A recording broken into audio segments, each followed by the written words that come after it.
Remember the Titans is a film loosely based on real events surrounding the integration of a high school in Virginia in the early 1970s, and the undefeated first season of the integrated high school football team, the Titans.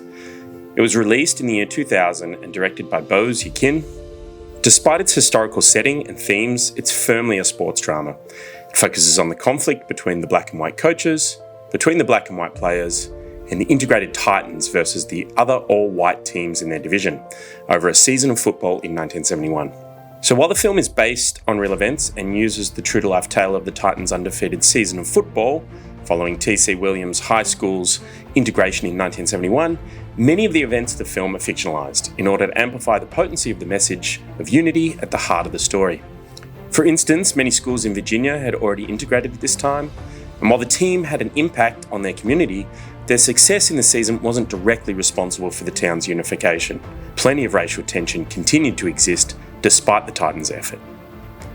After the Supreme Court case Brown versus the Board of Education in 1954, segregation in schools was made illegal in the United States, but many southern states resisted the change for many years.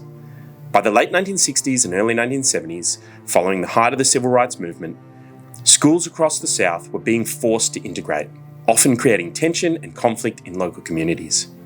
These are personified in the film through a number of characters, including Coach Tyrell and Ray, as well as Bertier's ex-girlfriend Emma. There are several scenes of protest against the integration.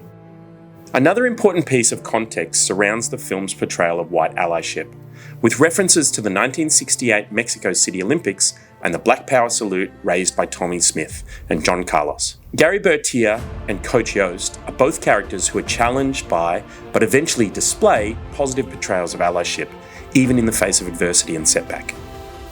So the scene I'm going to look at today occurs after Bertier cuts Ray, his former best friend, from the team for failing to block for Rev and causing an injury. Julius goes to Bertier's house in order to meet his mother. Earlier in the film, right after camp, Bertier's mother actually prevented Bertier from going to play basketball with Julius, an act that caused strain on the new friendship. The townsfolk to this point have been portrayed as mostly prejudiced and protesting the integration of the team and the high school, highlighted in part through Bertier's girlfriend Emma, who fails to shake Julius's hand when Bertier introduces them. The scene opens on a medium close-up, utilised to show the audience Julius's discomfort while walking in a white neighbourhood. The shot ends when two white women enter the frame and pass him, intensifying his feelings of discomfort.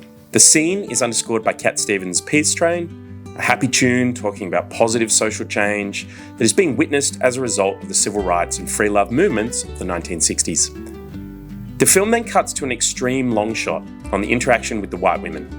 Julius is dressed all in black, almost like members of the Black Panther Party at the time, while the women regard him with suspicion. The size of the shot shows this action, as well as depicting Julius as alone and vulnerable. The shot ends with a police car entering from the left. This symbol, given the context, sets the audience on edge. This interaction is probably going to be uncomfortable, with the potential for it to escalate into violence towards Julius. This atmosphere contrasts with the positive soundtrack. The police cruiser pulls into a medium close-up on the police officer. The action at the start of the shot, and the fact that the officer's face can't be seen because of the reflections, at least until he winds down his window, creates further tension for the audience. Our fears are given time to escalate. The officer looks Julius up and down in a brief but intimidating performance choice. This shot is answered with a low-angle medium close-up of Julius, as he stammers his conversation with the officer. His performance shows us how terrified Julius is, and reminds the viewer he's just a kid. This shot and the performance of Wood Harris makes the anticipated violence to come feel even more unfair and unjust. It's worth highlighting that Julius in this scene is shot from a low angle, which traditionally would give the character power, while the police officer is shot from a high angle, stripping him of some of his menace. Like the happy soundtrack, these are indicators from the director to the audience that things are not going to play out as we might fear. Indeed, the crux of the scene plays out across these two medium close-ups, as the officer praises Julius and the Titans on their success as a team.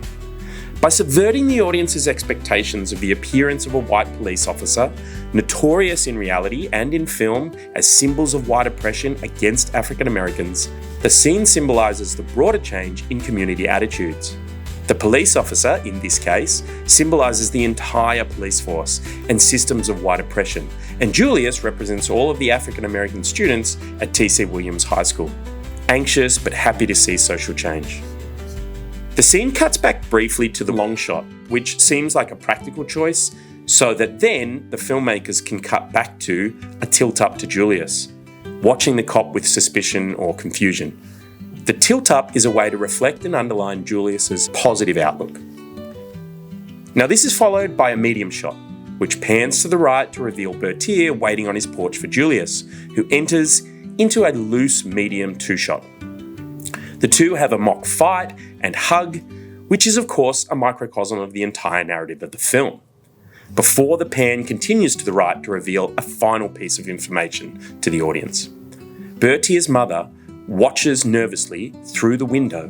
Now previously, Bertier's mother had been an obstacle to their friendship, and in the same way that the film has subverted audience expectations of what an interaction between the police and an African American teenager might look like, the audience has enough knowledge now to know that she is about to have her own prejudices challenged.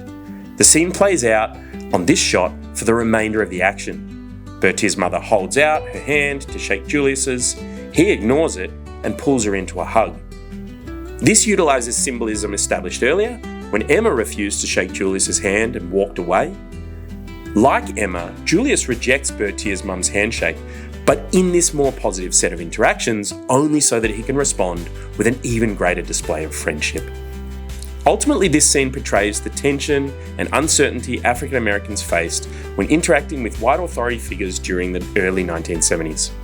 Julius's fear, as he is stopped by the police, highlights the real threat of racial profiling and societal prejudice, while the officer's unexpected praise subverts those expectations, showing that change and understanding are possible. The director, Bosie Kin, uses camera angles, music, and the characters' performances to demonstrate both the anxiety of confronting systemic oppression and the hope of progress. Julius rejecting Bertier's mother's handshake by responding with a hug symbolises the triumph of genuine friendship and trust over prejudice, reinforcing the film's broader message about reconciliation and social change.